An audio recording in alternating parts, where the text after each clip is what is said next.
Jesus is all we need. We live in a very fast-paced na mundo, no? It's always changing. May iPhone dati, iPhone 1, ngayon iPhone 17 na. No, palit ang bilis. Di ba? I think meron na yata iPhone 16 na naman. Yung kasama na yata ng swimming pool or ano ba. It's always, yeah. Because people are constantly searching for something to fulfill us. So napakadaming products na ini-introduce. Ayan, ito, bilhin mo tong lotion na ito, gagandang skin mo. Di ba? Bilhin mo yung bag na ito, magiging sikat ka, ikaw pagtitinginan ng mga tao. So, we are products, these are things that makes us, yung feeling natin nakakapagbigay ng tunay na kasiyahan. Di ba? Aminin. Di ba? Ganun tayo. Ang kailangan mabili ko lang yan. Lord, ibigay mo lang sa akin, Lord, yung bagong sapatos na yan. No? Happy na ako this year. Okay? Yet, no matter how much we accumulate, dami natin pinagbibili, there is always this lingering emptiness. Sense of emptiness. Parang hindi tayo nakakaranas ng tunay na kasiyahan. Kahit nang bago yung sasakyan mo. Di ba pag bago sasakyan mo, sarap ng amoy sa loob? No? Parang, saya mo. Wow, bagong-bago. Pero after a few weeks lang, wala na naman. Parang gusto mo naman, iba na naman. Di ba? Nag-iba ang amoy yan. Nag-iba yung amoy, amoy pa na. No? So there is always this lingering sense of emptiness. Regardless ng gaano man kadami yung ating na-accumulate sa mundong ito. This is because deep down, what we truly need is not more of this world. It's not a bigger house, a nicer house. It's good to have a nice house. It's not a brand new car. But what we need is more of Jesus, more of Christ. So the title of the sermon today is Jesus is all we need in this life. Yan. So ang Bible verse natin ay John 14:6.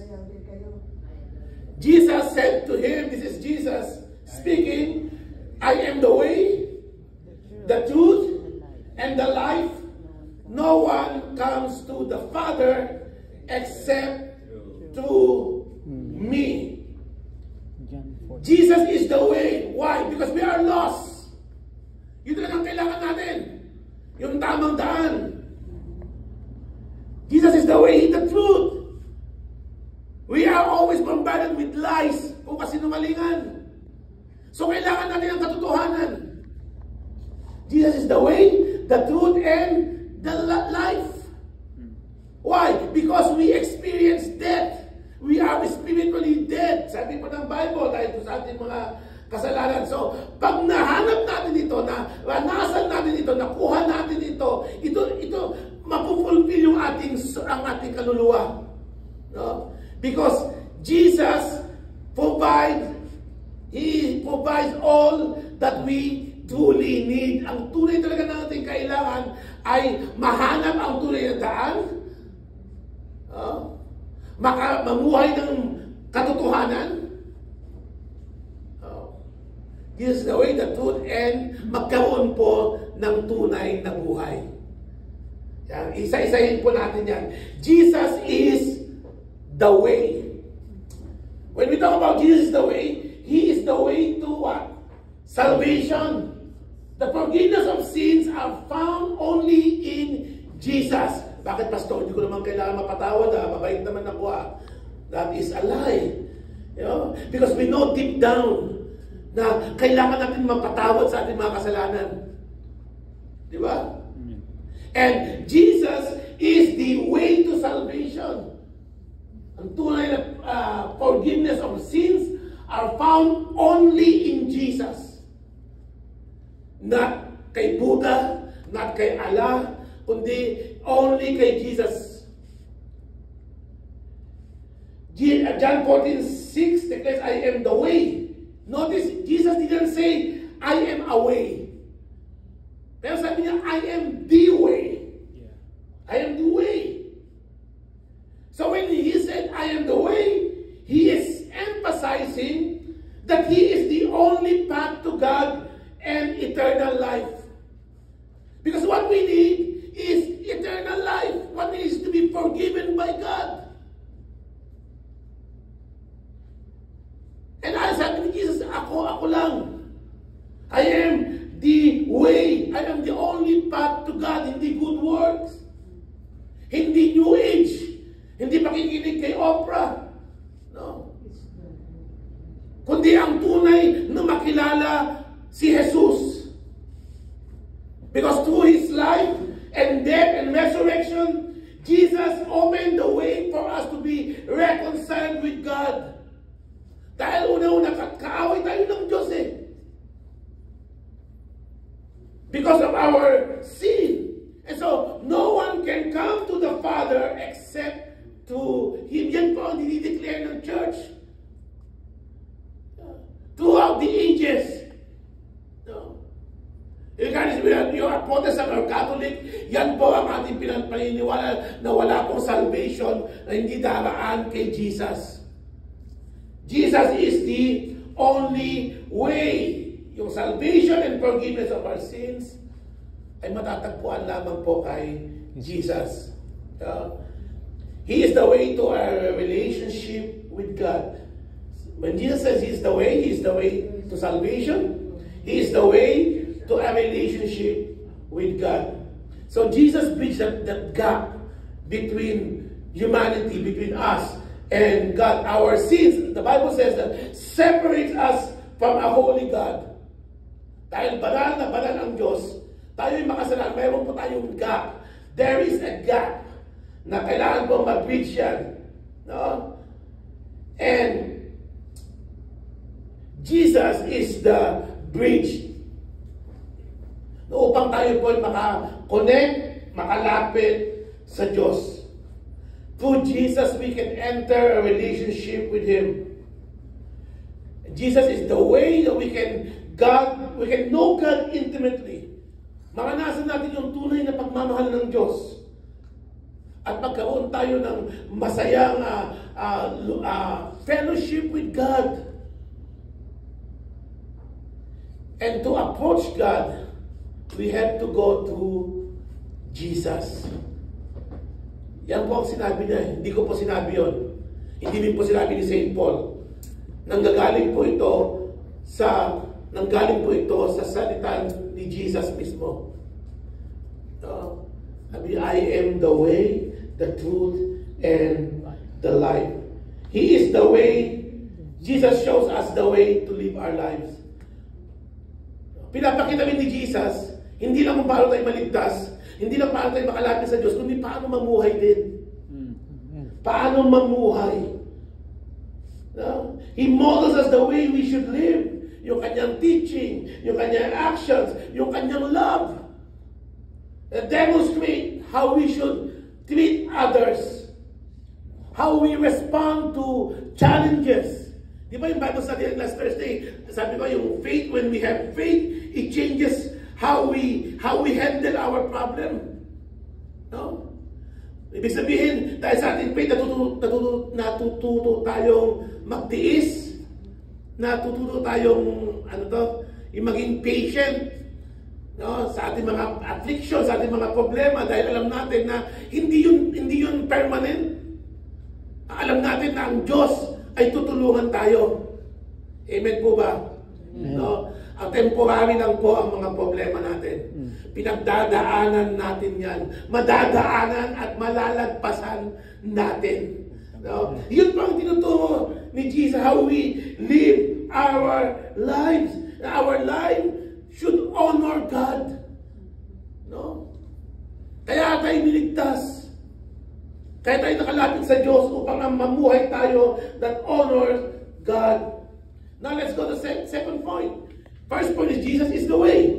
Ang sabi niya? Jesus is, Jesus is the truth. Jesus is the truth. We live in a world in America that is so offensive now when you say that you know the truth. Ang yabang mo naman. Sino ka upang sabihin sa akin na mali yung ginagawa ko? Di ba? Ganun tayo. What is true for you may not necessarily be true for me. Yan pa tawag natin na relativism. Everything is relative. So we can no longer make judgment. We can no longer make truth claims. No? But Jesus here is saying, I am the truth. No? I am the truth. Everyone, they have their own version of what is right and wrong. Ngayon yung lalaki, pwede nang sabihin na babae siya. And to contest that, anong sabi sa'yo? Bigot ka. No? The truth is that the truth, hindi po ito pwedeng baguhin. Ang lalaki ay lalaki. Kahit na i-claim niya na babae siya, and force us to believe na babae siya, the fact still remain the same. Lalaki ka pa rin. And so we are now redefining truth. Redefine na natin kung ano talaga ang katotohanan. Ngayon, pwedeng mag-asawa, babae-babae, mag-asawa, babae sa babae, di ba? Lalaki sa lalaki. Someday, pwede na rin lalaki sa aso. Yan ang tawag natin, slippery slope. No, very slippery. Kasi pinayagan mo yan, sige. Padulas ka na yan, tuloy-tuloy na, pwede na. Ano pa ngayon? Yung mga taong nang-aabuso sa mga may attraction sa mga bata, minor, ninonormalize na ngayon yan. Oo, ninonormalize na ngayon yan. Meron namin silang grupo ngayon eh. Yung mga pedophile. So, sin, in our culture, we are redefining it in such a way that it's no longer sin. No? But Jesus is the truth. He is an absolute truth. He's an absolute truth. His teachings, His words are the firm foundation which we can build our lives. So when we embrace His truth, yung sinabi niya, napapalaya tayo sa mga kasinungalingan. Amen? Minimeasure natin yung mga claim nila sa katotohanan ni Kristo. Alam mo, Pastor, hindi lang naman dyan si Jesus Christ ang daan para ma-save. Is that true or false? False. False. Alam natin yung lies. Si Jesus, hindi naman siya God eh. He just appeared like God. True or false? False ulit. Wala namang Trinity, Pastor. Yung mga kapatid dito yung na-appreciate yung mga unang pare ng unang panahon, no? In the dark ages, sila yung dumepensa ng mga doctrines na ito. Magagaling po yung mga pare noon, no? Sila yung gumawa ng depensa ng Trinity. Sila gumawa ng divinity ni Jesus. Sabi ng mga pare, ng mga bispo, nag-gather sila, no, we have to write this down. Meeting sila. Kaya-aralan na yung scripture. Si Jesus is God. And si Jesus ay tao din. No? Ayan yung nag-aaral po ako ngayon, ng Master of Divinity, no? Bumabalik kami palagi, karamihan, mga Catholic theologians ang pinapag-aralan namin. No? Kasi, why? Sila yung nauna eh. Latin. Sila yung nauna nagde-develop ng mga teachings na ito. No? Kaya po, ang Catholic Church ay talaga yung katotohanan ni Kristo. No? Katotohanan ni Kristo dito. So, alam natin ngayon, ano yung kasinungalingan. Di ba? So, we know the truth of Christ. Then we will know kung ano ang peke. Di ba? Minsan mga babae, magagaling eh. Uy, ang ganda naman ng bag ni Sister Anne. Louis Vuitton. Taga Ilocos. Peke pala. Alam mo, makikita mo, di ba? Yung peke. No? Ay, ang grabe ha. Ang ganda ng Levi's mo ha. Pag nakapagtingin mo close, Elvis pala nakalagay eh. Pero yung design, di ba?